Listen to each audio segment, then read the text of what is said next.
देश के पहले multicast news hub live times के डिजिटल प्लेटफॉर्म पर आपका स्वागत है। आज हम फिर हाजिर हैं उत्तर प्रदेश की महत्वपूर्ण खबरों के साथ। मुख्यमंत्री योगी आदित्यनाथ की अध्यक्षता में आज लोक भवन में कैबिनेट की बैठक होने वाली है, जिसमें कई महत्वपूर्ण फैसले लिए जाएंगे।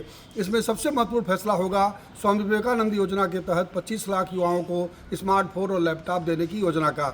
आज इसके तहत होने वाले टेंडर की शर्तों को कैबिनेट की मंजूरी मिलेगी, जिससे इसकी खरीद आसान हो सकेगी और सरकार इसका युवाओं में वितरण करेगी। इसके अलावा परिवहन और औद्योगिक विकास समेत कई विभागों के महत्वपूर्ण प्रस्ताव हैं, जिनको कैबिनेट से मंजूरी मिलने की संभावना है। परिषदीय विद्यालयों के विलय पर शीर्ष कोर्ट ने मुहर लगा दी है, यानी अब सरकार की इस योजना में कोई अड़चन नहीं रह गई है।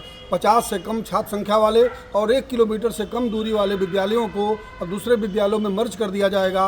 इससे पहले छात्र और शिक्षक इसका विरोध कर रहे थे, जिसके खिलाफ हाईकोर्ट में विशेष सम्मति याचिका दाखिल की गई थी, जिसे हाईकोर्ट ने अब खारिज कर दिया है। इससे सरकार अपने प्रस्ताव पर आगे बढ़ सकेगी और आने वाले दिनों में परिषदीय विद्यालयों का मर्जर हो सकेगा। यूपी के उप निबंधक कार्यालयों में विवाह पंजीकरण के लिए अब आधार अनिवार्य कर दिया गया है, यानी सत्यापन के बाद ही विवाह का पंजीकरण हो सकेगा। अभी तक शादी का कार्ड, पति पत्नी का हलफनामा और गवाहों के हस्ताक्षर के आधार पर यह कार्य हो जाता था, लेकिन विवाह में फर्जीवाड़ा रोकने के लिए अब आधार कार्ड का सत्यापन अनिवार्य कर दिया गया है। बिजली के मीटर अब स्मार्ट तो होंगे, लेकिन उनका प्रीपेड होना जरूरी नहीं होगा।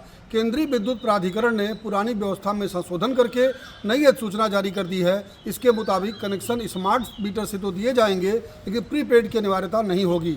इसका नोटिफिकेशन केंद्र सरकार ने जारी कर दिया, लेकिन यूपी में भी पुरानी व्यवस्था चल रही है। उपभोक्ताओं को इंतजार है कि उत्तर प्रदेश सरकार इस बारे में कब नई सूचना जारी करती है और इस बारे में संशोधन करती है। इसे लेकर ऊहापोह अभी तक बना हुआ है। अब विद्युत उपभोक्ता स्मार्ट प्रीपेड मीटर की समस्याओं को लेकर पहले की तरह ही परेशान है। लखनऊ से लाइव टाइम्स के लिए राजीव ओझा।